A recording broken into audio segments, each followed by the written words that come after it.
S99 TV news. Congress అంటే ఇందిరమ్మ రాజ్యం అనుకుని ఓటు వేశాం. మేము ఈ మధ్య ఇల్లు కొన్నాం, ఇంకా గృహప్రవేశం కూడా చేయలేదు. ఇల్లు పోతుందని తెలుసుకుంటే కొనే వాళ్ళం కాదు. మీరు ఎన్ని రోజుల నుంచి ఉంటారు ఇక్కడ? మేము రీసెంట్ గానే కొన్నాం ఇల్లు.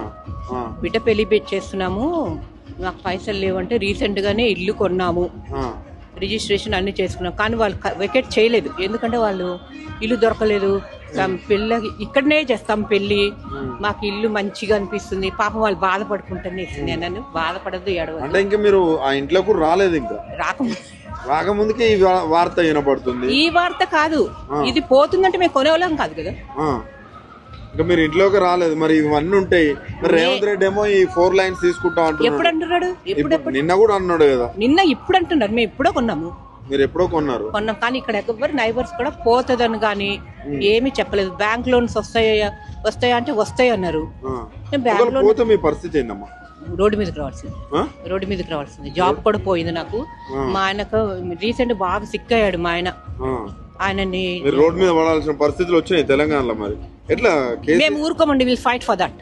వి won't tolerate such things. What is this? మూర్ఖుడేంటి? నేను ఎప్పుడు చూడలేదండి. మా దగ్గరకు వచ్చి కాంగ్రెస్ ఓట్ వేయమంటే అబ్బా మంచోళ్ళే వేయచ్చులే కాంగ్రెస్ కి, కాంగ్రెస్ మంచిది కదా, ఇందిరాగాంధీ జమానా అప్పటి నుంచి ఉంది కదా అట్లా అనుకున్నాను. కానీ నేను educated, I'm working as superintendent అండి. మీ పరిస్థితి ఇట్లా ఉంటుంది, ఇంకా పేదోళ్ళ పరిస్థితి అదే. వీళ్ళందరూ పాపం మొన్న ఇక్కడ పెట్టారు మీటింగ్, అడిగారు. ఇట్లా ఎవరో వచ్చి తీసుకున్నారు, మాట్లాడాను నేను కూడా. నేను హాస్పిటల్ ఇల్లు కావాలి ఫస్ట్ పాయింట్.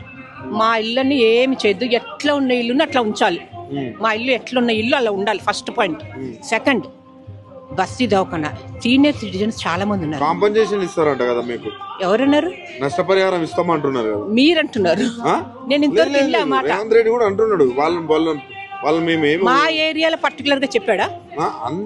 ఇప్పుడు మూసి ఇక్కడి నుంచి హైదరాబాద్, మూసి ఎక్కడి నుంచో ఉంది.